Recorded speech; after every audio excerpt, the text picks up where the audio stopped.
Assalamualaikum Bapak, selamat pagi. Perkenalkan, saya Dr. Taradipa Azahra, dokter yang berjaga pada klinik ini.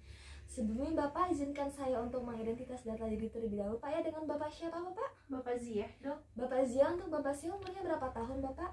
30, dok. 30 tahun. Untuk alamatnya di mana Pak ya?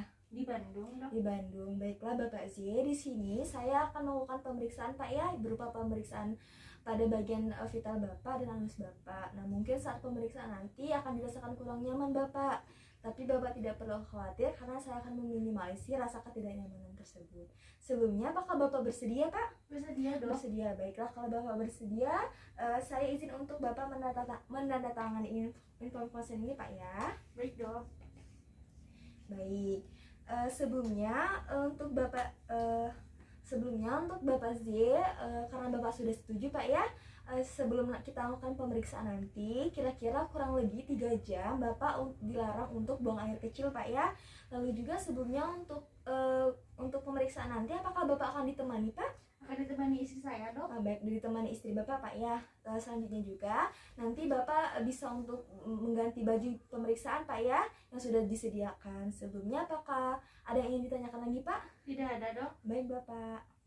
Baiklah, di sini kita akan melakukan pemeriksaan abdomen. Di sini untuk pasiennya itu berbaring terlentang di meja pemeriksaan. Lalu kita cuci tangan 6 langkah menurut WHO.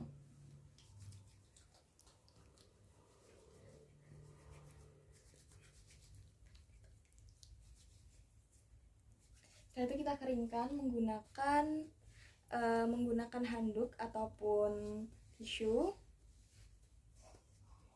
Setelah itu kita akan menggunakan hand gloves.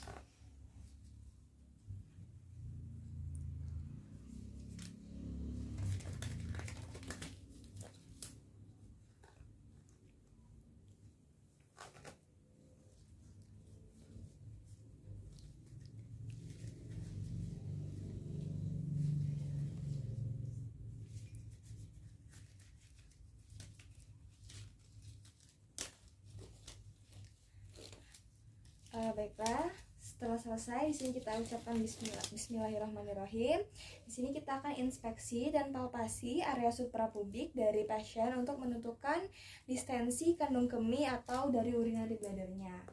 Nah, setelah itu selanjutnya kita akan pemeriksaan groin and pubik. Di sini kita inspeksi dan palpasi daerah inguinal untuk menilai adanya limfadenopati. Nah, jika ada, di sini kita akan menentukan jumlahnya, ukuran, konsistensi, mobilitas, nyeri tekan maupun tenderness. Lalu kita akan inspeksi. Di sini kita akan lakukan inspeksi pada kulit pubik untuk menilai apakah adanya lesi, rambut pubik untuk melihat kutu dan telur kutu. Di sini kita menggunakan loop. Kita lihat apakah ada kutu dan telur kutunya.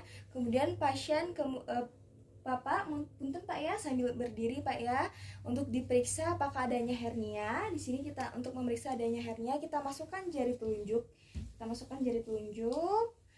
Melalui leher skrotum mengikuti arah struktur dari spermatic cord-nya saat pasien mengejan. Sambil mengejan Pak ya, punten. Nah, di sini kita lakukan. Jika ada hernia, maka massa itu akan bisa teraba di bagian dari ujung-ujung jarinya. Nah, kita akan melakukan pemeriksaan penis. Di sini pasien diminta untuk berbaring terlentang dalam posisi supinasi. Bapak, punten untuk berbaring lagi Pak ya. Di sini kita akan inspeksi batang penisnya untuk melihat lesi seperti apakah adanya kutil, vesikel, erosi, ulkus, dan penyakit Peyronie. Nah, di sini kita akan palpasi dari batang penisnya untuk mengetahui apakah adanya plak fibrosa yang keras atau film fibrous plaque yang mana merupakan penyakit Peyronie. Selanjutnya, pada pasien yang belum disunat, di sini untuk proposiumnya itu bisa kita tarik sejauh mungkin dan diperiksa untuk melihat apakah adanya balantis, positis, kutil, atau tumor dengan menggunakan loop. Nah, sebelumnya kita tarik, lalu kita lihat apakah ada tanda-tanda dari yang sudah disebutkan tadi. Lalu di sini kita akan inspeksi meatusnya. Di sini kita akan inspeksi meatus urinarus eksternalnya untuk melihat apakah adanya meatitis, discharge, lesi dan kelainan kongenital seperti hipospadia atau epispadia.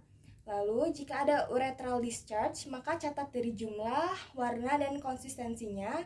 Jika tidak ada discharge yang terlihat, maka ureter harus dipijat. Kita harus pijat dengan lembut dan perlahan dari pangkal penis ke bawah atau sampai ke bagian meatusnya. Lalu, kita akan mencubit dari glans penisnya di antara ibu jari telunjuk dalam posisi 6 dan 12. Seperti ini kita akan pijat. Kemudian kita inspeksi apakah adanya stenosis meatus atau lesi intrautera seperti adanya kutil. Kita akan lakukan pemeriksaan dari specimen collection. Di sini pertama kita akan tandai terlebih dahulu objek glass yang kita gunakan dengan menggunakan spidol atau glass marker. Setelah itu meatusnya kita akan bersihkan dengan swab steril kering untuk memastikan sampelnya itu tidak terkontaminasi. Bahan untuk gram stain smear dan kultur untuk Neisser gonorrhea itu diperoleh dengan cotton swab. Untuk spesimen dari urogenital. Nah, kemudian kedua swabnya itu dimasukkan kurang lebih 2-4 cm ke dalam uretra secara berurutan. Nah, satu swab itu digunakan untuk pemeriksaan kultur dan kita masukkan ke dalam media transport ke laboratorium. Lalu untuk swab lainnya, di sini kita akan masukkan kembali. Lalu kita akan oleskan ke dalam ke slide-nya ini untuk pemeriksaan dari grain staining-nya. Lalu untuk silamida traumatis, nah swab yang digunakan berbahan cotton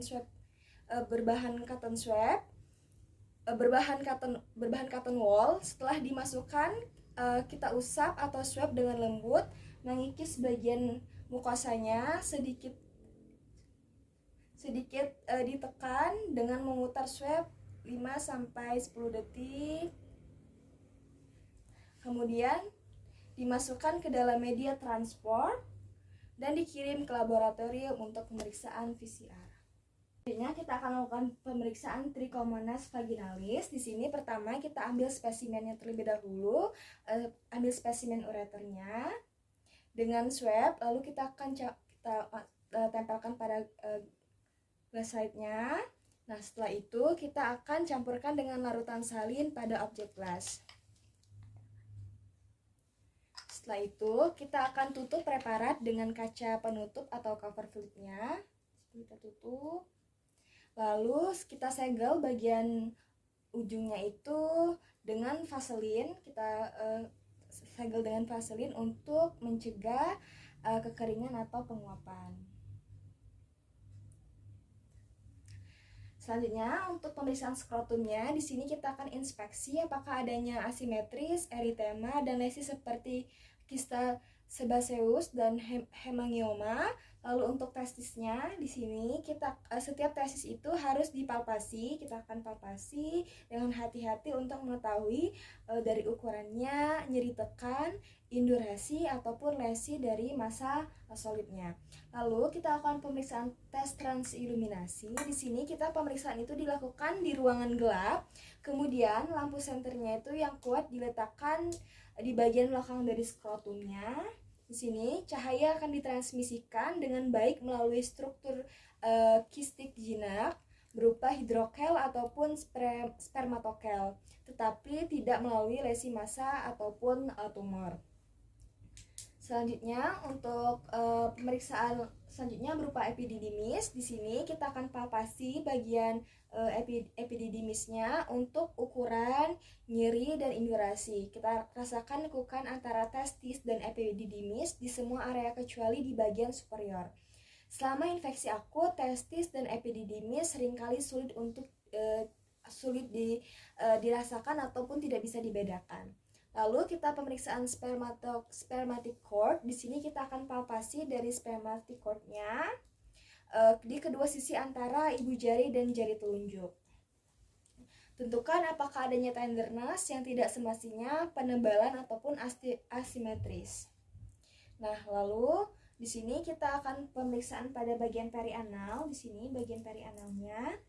Kita akan inspeksi bagian perianal dari pasiennya. Kita inspeksi perianal regionnya untuk melihat apakah adanya lesi seperti kutil, vesikel, erosi, ulkus, dan evaluasi apakah adanya discharge atau tidak. Nah, di sini kita lihat. Selanjutnya, tahap dokumentasi. Alhamdulillahirobbilalamin.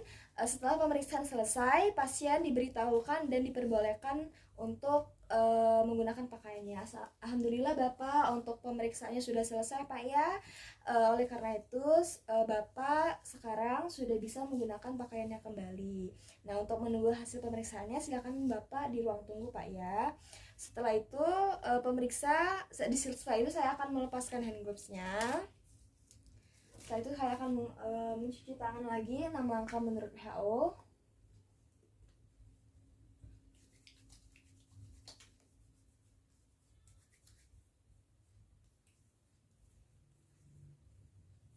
Lalu setelah pemeriksaan selesai, di sini saya akan mencatat hasil pemeriksaan pada rekam medis. Baik.